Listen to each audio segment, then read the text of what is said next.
So Rockstar is doing something very interesting in Grand Theft Auto Online. It involves hackers, it involves innocent bans, and you potentially walking away with $10,000.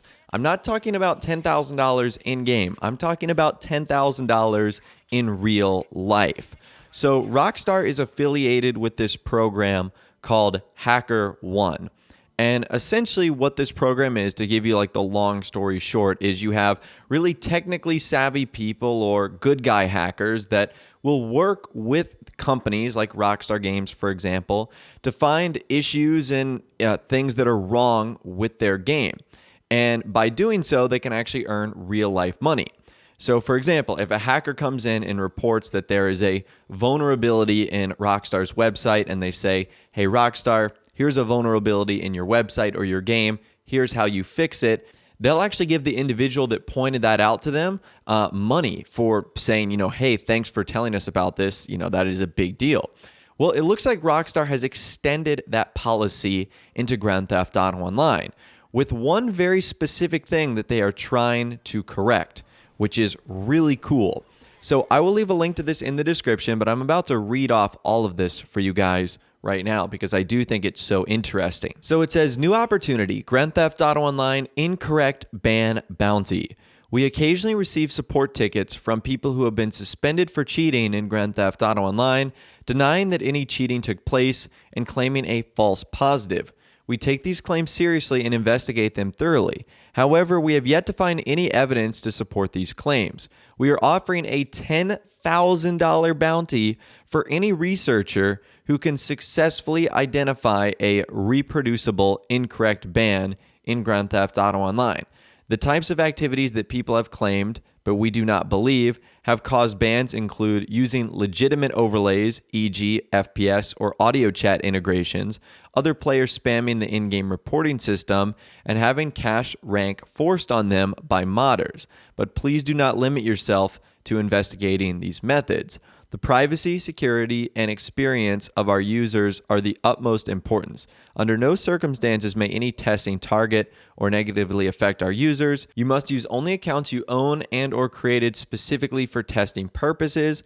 The rules of this targeted bounty are simple. You must only be working with your own social club accounts that you register with this bounty program prior to any testing.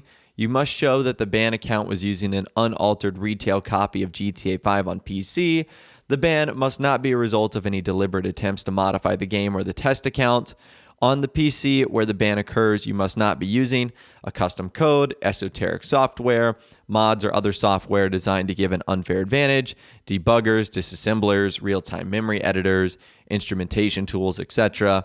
You must not negatively impact the gameplay experience for other players while researching this bounty, and we must be able to both independently reproduce the steps and verify the ban on your test account. Our focus is on continuing to ensure that our anti-cheat system does not ban anyone who is playing the game normally and consistently with our terms of service.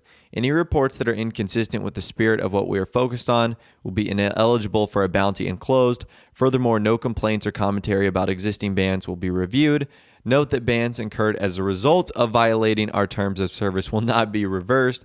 However, if anyone were to successfully illustrate a reproducible inappropriate ban, any banned test of counts would, of course, be restored. So I know that was a lot to take in, so let's sort of break it down. What is Rockstar trying to focus on here?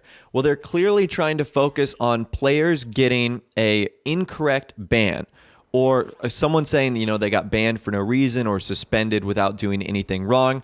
And at the end of the day, this is actually good. And I kind of like what Rockstar is doing here.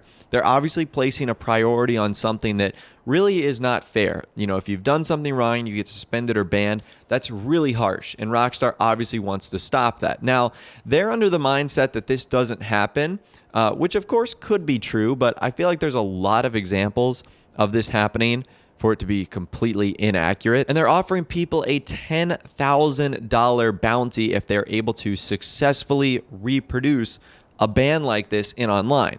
Now, not everyone is going to be able to do this. Obviously, you're not going to have tens of thousands of people, that are going to be able to do something like this. It's going to take a very specific person that obviously knows the sort of intricacies of Grand Theft Auto Online, how bans work. They obviously have to have the time, the infrastructure, the resources to work on something like this. So this $10,000 is not going to just be available for Joe Schmo to go claim. It's going to take someone with a specific set of skills that knows what they're doing. But this is pretty interesting. And even if you're like me, if you're not going to be involved at all in this bounty, I, of course, couldn't do this in any way, shape, or form. This, of course, is still good news that it looks like Rockstar is placing a priority on improving their anti-cheater system and removing people that are getting banned falsely and maybe trying to focus on those that instead deserve the bans. So overall, I think that this is very interesting that Rockstar is offering real life money to, basically troubleshoot a big problem in online. And at the end of the day, even if you can't really participate in this, I still think it's great news this is awesome to see Rockstar trying to resolve an issue like this. So as always, I will leave a link to this website in the comments down below. It's called hackerone.com/rockstargames. They give a brief description of their statement, the rewards they do for submitting vulnerabilities, which is actually $150. So if you submit a vulnerability for anything Rockstar has listed, you get $150 at a minimum, which is kind of cool. So if this is something you're really good at, I don't know how many people watching my video are good at this. Maybe this is something you could do, and maybe you could help out potentially one of your favorite game developers of all time. But like I said, I'll leave a link to that in the description. I do think it's pretty interesting. Let me know your thoughts, opinions, and more on this in the comments down below. If you did go on to enjoy this video, though, a like rating would, of course, be awesome. And also subscribe to my YouTube channel if you are new or you like daily GTA 5 videos like this. With all the way, guys, like I said, thanks so much for watching. Take care, and I'll see you guys in the next video.